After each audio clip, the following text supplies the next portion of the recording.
WWE company pro wrestling fans के लिए नहीं है, ऐसा किसी और ने नहीं बल्कि आपके और मेरे चहेते WWE फेवरेट सुपरस्टार ने कहा है। तो गाइस इसके अलावा कुछ कंट्रोवर्सी हो रही है, उसको डिस्कस करेंगे इस वीडियो के अंदर। एंग्री रोमन रेंस जवाब देने वाले हैं ब्रॉक लेसनर का स्मैकडाउन के एपिसोड में। ऑल्सो हमारी जो डिस्कशन है ना कि रोमन रेंस को हराने कौन वाला यूनिवर्सल चैंपियनशिप के लिए, वो कंटिन्यू रहेगी। गोल्डबर्ग और लेस्ली के ऑड्स भी रिवील हो गए, सेथ रॉलिंस भी भड़क गए। तो काफी सारी अपडेट्स होने वाली हैं इस वीडियो के अंदर। बस हर बार की तरह आप लोग वीडियो के साथ लास्ट तक बने रहना। तो फिर देर किस बात की, शुरू करते हैं। Okay. Hello chatters, my name is Rohit and you are watching Wrestle Chatter.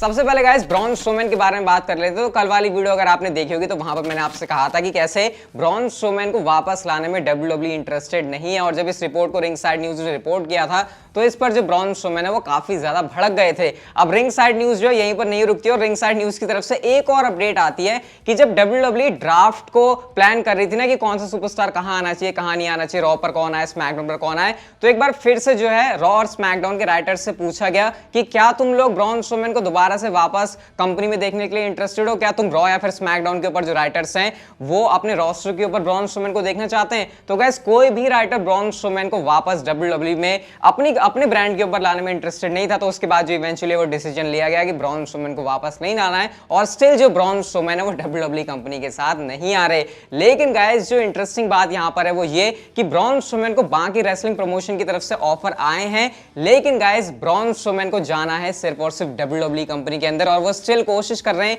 कि कैसे भी करके वो WWE कंपनी के साथ फिर से साइन हो जाएं। अब मुझे नहीं पता कि क्या ब्रॉन स्ट्रोमैन सिर्फ WWE के साथ ही काम करने को लेकर इंटरेस्टेड ही हैं, सिर्फ इस रिपोर्ट के ऊपर कितना ज्यादा बिलीव किया जाए। लेकिन मैं आपको ये जरूर बता सकता हूं कि ब्रॉन स्ट्रोमैन ने पास्ट में जब वो WWE के साथ थे तो एक इंटरव्यू के अंदर कहा था कि अगर मैं प्रोफेशनल रेसलिंग के अंदर हूं तो इसका मतलब होगा सिर्फ और सिर्फ WWE कंपनी, क्योंकि मैं WWE कंपनी को छोड़कर कभी भी नहीं जाने वाला। इतने ज्यादा वो WWE के साथ लॉयल थे। लेकिन ब्रॉन स्ट्रोमैन को कहां पता था कि WWE कंपनी उनको ही अपनी कंपनी से निकाल देगी। तो मेरे ख्याल से यहां पर ये ना अब कह तो नहीं सकते यार कि WWE का खुद का डिसीजन है, लेकिन यार थोड़ी सी दगाबाजी सी नहीं हो गई जब तुम्हारे साथ एक बंदा इतना ज्यादा लॉयल है। लेकिन क्या ही बोल सकते हैं इसके बारे में। अब इसके ऊपर आपका क्या रिएक्शन है, आप क्या कहना चाहोगे? क्या WWE को दोबारा से ब्रॉन स्ट्रोमैन को लेना चाहिए? क्या ब्रॉन स्ट्रोमैन को दूसरे प्रमोशन में आप काम करना चाहिए? क्या उनके लिए आगे करियर में डिसीजन होना चाहिए? फिर आप क्या सोचते हो? आप लोग मुझे कमेंट सेक्शन में बता सकते हो। लेकिन यार जो भी चल रहा है ना ब्रॉन स्ट्रोमैन के साथ, ये जल्दी सेटल होना चाहिए, क्योंकि इतना टाइम ब्रेक लेना प्रोफेशनल रेसलिंग से ये सही नहीं होता। वैसे रिसेंटली EC3 के साथ उनका वो जो सीन है मैंने आपको बताया था वो हो चुका है, तो ऐसा भी नहीं है कि वो पूरे ब्रेक पर थे। तो काम तो वो लगातार कर रहे हैं एंड होप करते हैं ब्रॉन स्ट्रोमैन के साथ चीजें जो है बहुत जल्दी से फिक्स हो जाएं। अगली स्टोरी की तरफ गाइस हम लोग चलते हैं और वीडियो के स्टार्ट में जैसे मैंने आपसे कहा कि हमारे सबके फेवरेट सुपरस्टार ने कमेंट किया है कि WWE company pro wrestling fans के लिए नहीं है। और गाइस ये जो कमेंट है वो किसी और ने नहीं बल्कि ब्रायन डैनियलसन या फिर डैनियल ब्रायन ने किया। अब डैनियल ब्रायन ने कहा कि देखो अब मैं WWE कंपनी छोड़कर AEW के अंदर आ चुका हूं। और गाइस डैनियल ब्रायन कभी भी WWE के बारे में बुराई नहीं करेंगे, ये बात आप लोग बिल्कुल गांठ बांध के रख लो। उन्होंने इवन WWE को थैंक यू एक तरीके से पूरा लेटर पे लिखा हुआ था जहां पर उन्होंने कहा कि आज वो जो भी है जिस भी वजह से वो सिर्फ WWE की वजह से। लेकिन यहां पर अभी रिसेंटली ऐसा उन्होंने क्या कहा वो मैं आपको बताता हूं। उन्होंने कहा कि देखो AEW में आने का मेरा मेन रीजन ये था कि यहां पर रेसलिंग को ज्यादा प्रायोरिटी दी जाती है। अगर मैं इसको WWE से कंपेयर करूं तो WWE जो है कैजुअल फैंस को अट्रैक्ट करने की तरफ देखती है। उनका जो पर्पस है वो फैंस को एंटरटेन करना होता है। अब जरूरी नहीं कि वो रेसलिंग की तरफ से ही हो, लेकिन अगर मैं बात करूं AEW की तो यहां पर एंटरटेनमेंट फैंस को परोसने का जरिए में जो पहली प्रायोरिटी पर चीज आती है वो होती है सिर्फ और सिर्फ रेसलिंग। और कई बार ऐसा भी होता है, इवन यहां पर डैन ब्रायन ने यह भी कह दिया कि डायनामाइट के शो पर जितनी रेसलिंग होती है कई बार वो 3 घंटे की रॉ से ज्यादा होती है, यानी 2 घंटे की डायनामाइट पर ज्यादा रेसलिंग होती है 3 घंटे की रॉ से। इवन डैनियल ब्रायन ने यहां पर यह भी कह दिया कि रॉ स्मैकडाउन में मिलाकर कभी कभी इतनी रेसलिंग नहीं होती जितना 2 घंटे का डायनामाइट का शो आपको रेसलिंग दे देता है। तो अगर आप प्रो रेसलिंग के हार्डकोर वाले फैन हो, मतलब आपको प्रो रेसलिंग ही देखनी है, तो भाई आपकी जो गो टू डेस्टिनेशन है वो AEW के शोज होने चाहिए, ना कि WWE। तो ऐसा यहां पर कुछ डैनियल ब्रायन ने कमेंट किया और यही उन्होंने मेन रीजन बताया कि आखिर क्यों उन्होंने WWE कंपनी छोड़कर AEW के साथ काम करने की बात करी। अब पर्सनली मेरा इसके ऊपर क्या रिएक्शन है, देखो मैं यही कहना चाहूंगा कि अगर मेरे को सिर्फ और सिर्फ रेसलिंग देखनी है तो स्टिल यहां पर मैं नंबर 1 पर रखूंगा न्यू जापान प्रो रेसलिंग को, क्योंकि वहां की जो मैंने रेसलिंग देखी है ना स्टिल वो मुझे कहीं भी नहीं देखने को मिली। मतलब वहां पर स्टोरी लाइन नहीं होती है, ये तो बात मैं मानूंगा। अब वो धीरे धीरे उसको इंप्लीमेंट कर रहे हैं, लेकिन भाई जो रेसलिंग होती है ना, मतलब अगर आप जो AEW के अंदर भी NJPW के स्टार्स को देख रहे हो उनका वो जो फ्लेवर है ना वो NJPW की वजह से ही आया। तो यहाँ पर ये डैनियल ब्रायन का डेफिनेटली कंट्रोवर्शियल कमेंट जरूर था और मुझे पता है यहाँ पर काफी सारे अब WWE की तरफ से जो कमेंट्स है वो भी आने वाले हैं डैनियल ब्रायन के इस वाले रिसेंट रिमार्क को लेकर। अब इसके ऊपर आप लोग क्या सोचते हो, क्या डैनियल ब्रायन यहाँ पर सही कह रहे हैं कि WWE कैजुअल फैंस को ही अट्रैक्ट करती है? कैजुअल फैंस मतलब जो बस एंटरटेनमेंट लेना चाहते हैं, फिर वो किसी भी तरीके से हो जिसमें थोड़ी बहुत रेसलिंग भी आ जाती है, और मेरे ख्याल से WWE काफी हद तक ऐसा करती भी है। अगली स्टोरी की तरफ गाइस हम लोग चलते हैं और हमारे सेथ रॉलिंस जरा भड़क गए एज के ऊपर। अब इसके लिए आपको जाना पड़ेगा WWE की हिस्ट्री में थोड़ा सा पीछे हिस्ट्री में जाना पड़ेगा, जहां पर आपको याद होगा हमको एज की तरफ से जॉन सीना के घर पर इन्वेट देखने को मिली थी, जहां पर वो घर में घुस गए थे और घर में तो घुसे भाई ज्यादती भी हो गई थी क्योंकि जॉन सीना के डैड को वो स्लैप करके आ गए थे। तो इसी बात को जो है सेथ रॉलिंस ने अपने ट्विटर के ऊपर पॉइंट आउट किया, क्योंकि आपको पता है सेथ रॉलिंस के बारे में रिसेंटली जो फैंस है वो ये कह रहे हैं कि भाई तुम एज के घर में कैसे घुसा है। मतलब ऑब्वियसली स्टोरी लाइन के हिसाब से फैंस भी यहाँ पर सेथ रॉलिंस को पिंच कर रहे थे। तो सेथ रॉलिंस ने यहाँ पर कहा कि भाई जब एज सीना के हाउस में इन्वेड करता है और जॉन सीना के डैड को स्लैप करता है तब तो तुम उसको कहते हो क्लासिक, लेकिन मैं सिंपली एज के घर पर गया, मैंने एक सेब खाया और तुम सब लोग कह रहे हो कि भाई ये तूने क्या मैस फैला दिया। और यहाँ पर उन्होंने MFERS यानी MF मतलब समझ जाओ अगर आप समझदार हो यहाँ पर सेथ रॉलिंस क्या कहना चाह रहे हैं। तो वो कहते हैं कि भाई एक तरफ मतलब तुम करो तो ये और हम करो तो ये, अब समझ जाओ यहाँ पर कुछ भी आप जो मुहावरा है वो फिट कर सकते हो। तो सेथ रॉलिंस यहाँ पर बता रहे हैं कि भाई जो काम एज ने पास्ट में किया था मैंने भी वही किया है, बस मैं उस हद तक नहीं किया जितना एज किया था, और तुम मेरे ऊपर कैसे चढ़ रहे हो, क्योंकि मैं तो वही काम कर रहा हूँ ना जो एज पहले कर चुका है। और भाई सेथ रॉलिंस का ये वाला कैरेक्टर देख के काफी अच्छा लग रहा है। और वैसे मजे की बात तो ये है कि सेथ रॉलिंस और एज दोनों ही रॉ ब्रांड के ऊपर आ चुके हैं, तो इनकी जो स्टोरी लाइन है अभी इसको देखने में काफी मजा आएगा। और सेथ रॉलिंस के वाले गिमिक से भाई मैं तो पूरा इंप्रेस हो रहा हूँ, जिस तरीके से वो नाचते हुए अपनी एंट्रेंस करते हैं उसको देखने तो भाई और भी ज्यादा मजा आता है।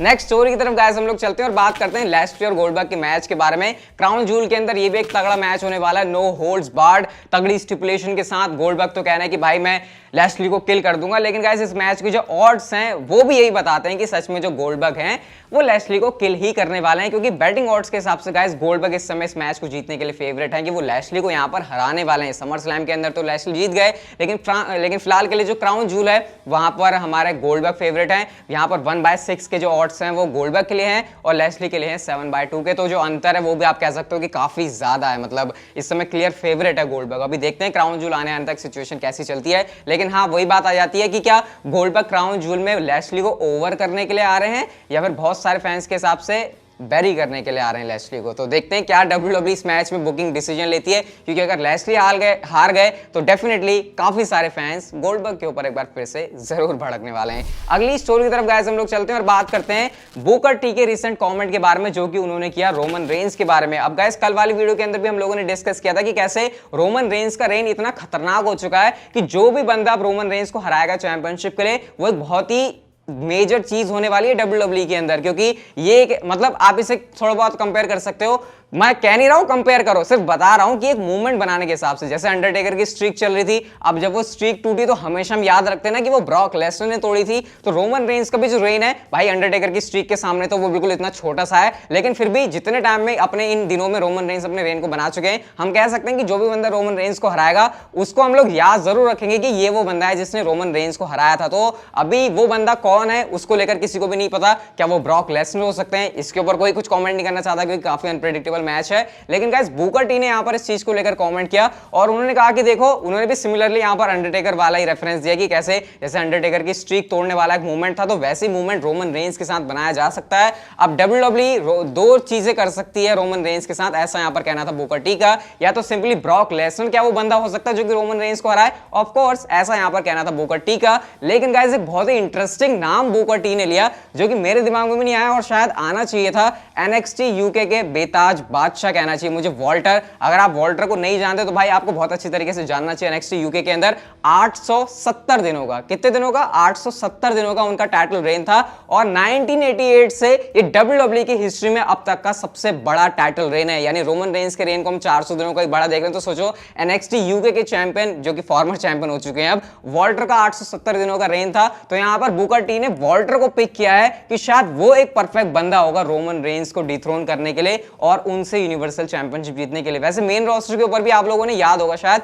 सर्वाइवर सीरीज में वॉल्टर हमको दिखे जरूर थे, जहां पर डेफिनेटली काफी सारे लोगों ने उनको इंप्रेस भी किया था। स्पेशली जो मेन रोस्टर के फैंस हैं वो इतना ज्यादा वॉल्टर से फैमिलियर नहीं है। तो यहां पर बुकर टी ने कहा या तो ब्रॉक लेसनर या फिर अगर मुझे कोई और बंदा पिक करना हो तो वो हो सकते हैं वॉल्टर। डेफिनेटली वॉल्टर एक काफी इंप्रेसिव सुपरस्टार है ऑलरेडी जिस तरीके से यूके के अंदर वो परफॉर्मेंस डिलीवर करते हैं, उनके अगर आपने मैचेस देखे भाई, उस साइज के होने के बावजूद भी वो जैसी परफॉर्मेंस डिलीवर करते हैं भाई, वो अनबिलीवेबल लगती है कई टाइम पर। तो ये एक डेफिनेटली ऐसा नाम है जो कि मेरे दिमाग में बिल्कुल भी नहीं आया, लेकिन बूकर टी ने इसको पिच किया। अब आपका वॉल्टर के ऊपर क्या थॉट्स है? क्या वॉल्टर को डिथ्रोन करना चाहिए रोमन रेंस को? क्या वॉल्टर एक सही पिक होंगे?